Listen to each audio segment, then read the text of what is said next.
Pernahkah kamu membayangkan siapa manusia terkaya sepanjang sejarah? Lupakan nama-nama besar seperti Jeff Bezos, Elon Musk, atau Bill Gates.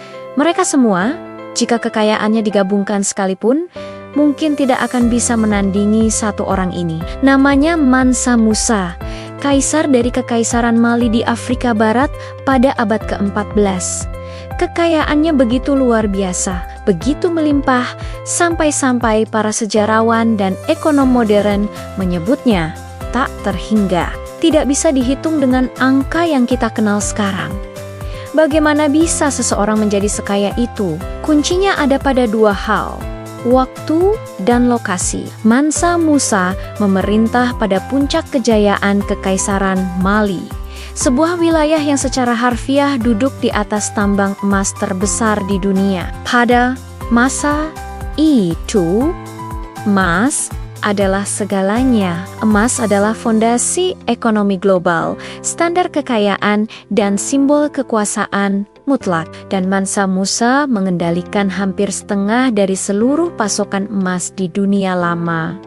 Bayangkan, menguasai sumber daya yang paling didambakan oleh seluruh peradaban di bumi. Kekaisaran Mali bukan hanya kaya karena alam, tetapi juga karena posisinya yang strategis. Mereka menguasai jalur perdagangan Trans-Sahara yang sangat penting, menghubungkan Afrika Barat dengan Afrika Utara, Eropa, dan Timur Tengah. Garam, komoditas yang saat itu nilainya setara dengan emas, serta barang-barang mewah lainnya, semua melewati wilayah kekuasaannya. Pajak dari perdagangan ini saja sudah cukup untuk membuat kekaisaran menjadi sangat makmur. Di bawah kepemimpinan Mansa Musa, kekaisaran ini mencapai puncak kejayaan politik dan ekonominya. Membentang luas mencakup wilayah yang sekarang adalah negara Mali, Senegal, Gambia, Guinea, dan sekitarnya. Namun, nama Mansa Musa mungkin akan tetap menjadi legenda lokal jika bukan karena satu peristiwa monumental yang mengguncang dunia pada tahun 1324. Peristiwa itu adalah perjalanan hajinya ke Mekah.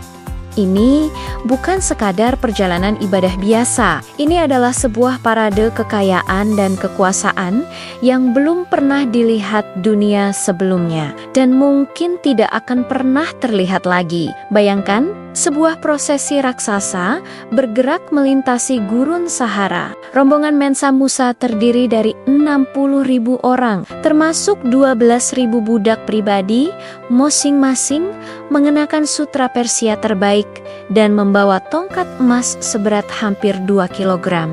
Para prajurit, pejabat, penghibur, dan pedagang turut serta dalam kafilah megah ini. Di depan, 500 orang berjalan, masing-masing juga membawa tongkat emas, seolah menjadi pembuka jalan bagi sang kaisar. Dan yang paling menakjubkan adalah barisan unta. Setidaknya ada 100 unta, dan setiap unta membawa beban yang luar biasa, lebih dari 130 kg emas murni dalam bentuk debu dan batangan. Jika kita hitung, itu berarti lebih dari 13 ton emas hanya yang dibawa oleh unta. Jumlah ini belum termasuk emas yang dibawa oleh rombongan manusia dan harta pribadi sang kaisar. Perjalanan ini memakan waktu lebih dari setahun, melintasi ribuan kilometer. Di setiap kota yang ia singgahi, terutama di Kairo, Mesir, Mansa Musa, menunjukkan kedermawanannya yang luar biasa. Ia membagi-bagikan emas kepada orang miskin, memberikan hadiah kepada para pejabat lokal, dan membangun masjid setiap hari Jumat dimanapun ia berada. Di Kairo, ia memberikan begitu banyak emas sehingga pasar emas di kota itu hancur total. Harga emas jatuh drastis dan tidak pulih selama lebih dari 1 dekade. Tindakannya ini secara tidak sengaja menyebabkan krisis inflasi besar-besaran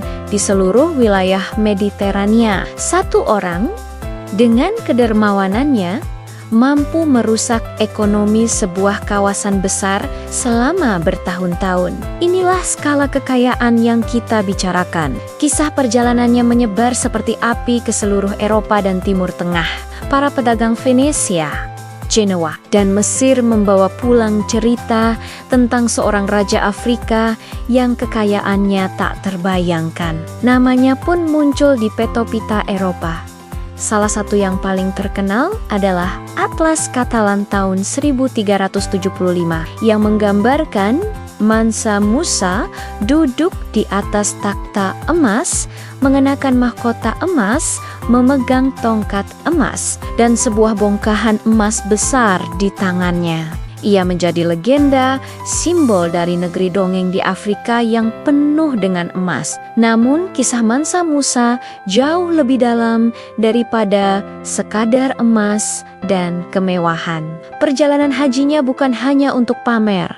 Perjalanan itu mengubahnya. Saat kembali ke Mali, ia membawa serta para arsitek, cendekiawan, dan ulama dari Mesir dan Mekah. Ia memiliki visi baru untuk kekaisarannya, menjadikannya pusat peradaban, ilmu pengetahuan dan kebudayaan Islam terkemuka di dunia. Fokus utamanya adalah kota legendaris Timbuktu. Di bawah perintahnya, Timbuktu diubah dari pos perdagangan biasa menjadi metropolis intelektual yang megah. Ia mendanai pembangunan Masjid Jingaraber yang ikonik, sebuah mahakarya arsitektur yang masih berdiri hingga hari ini. Ia juga mendirikan Universitas Sankore, salah satu pusat pendidikan tinggi tertua di dunia. Universitas ini menarik mahasiswa dan profesor dari seluruh dunia Islam untuk belajar teologi, hukum, matematika, astronomi, dan sastra. Perpustakaan-perpustakaan di Timbuktu dipenuhi dengan ratusan ribu manuskrip, menjadikannya salah satu koleksi buku terbesar di dunia pada abad pertengahan. Bahkan menyaingi perpustakaan Alexandria yang terkenal. Timbuktu, berkat visi Mansa Musa, menjadi mercusuar pengetahuan di saat sebagian besar Eropa masih berada dalam abad kegelapan. Ia membuktikan bahwa kekayaan sejati bukanlah emas yang bisa dibelanjakan, melainkan pengetahuan yang bisa diwariskan. Warisan Mansa Musa adalah bukti nyata bahwa sejarah Afrika bukanlah sejarah kemiskinan atau keterbelakangan. Sebaliknya, pada puncaknya Karijen-Karijen Afrika seperti Mali adalah pusat inovasi, kekayaan, dan budaya global. Kisahnya menantang narasi sejarah yang seringkali eurosentris dan mengingatkan kita pada kejayaan peradaban Afrika yang sering terlupakan. Sayangnya, setelah kematian Mansa Musa, kekaisaran Mali perlahan-lahan mulai runtuh. Perang saudara dan serangan dari luar melemahkan kekuasaannya. Dalam beberapa generasi, kekayaan emas yang luar biasa itu pun memudar. Namun, warisan intelektual dan budayanya tetap hidup. Masjid-masjid dan universitas yang ia bangun menjadi saksi bisu kejayaannya, dan namanya terukir abadi dalam sejarah sebagai manusia terkaya yang pernah ada. Jadi, ketika kita berbicara tentang kekayaan,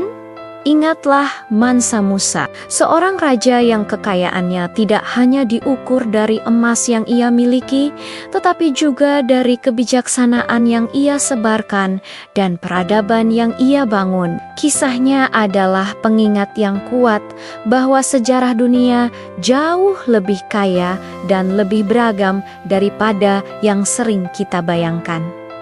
Terima kasih sudah menonton. Jika kamu suka dengan konten seperti ini, jangan lupa untuk like, komen, dan subscribe channel kami untuk tidak ketinggalan video-video menarik lainnya. Sampai jumpa di video berikutnya.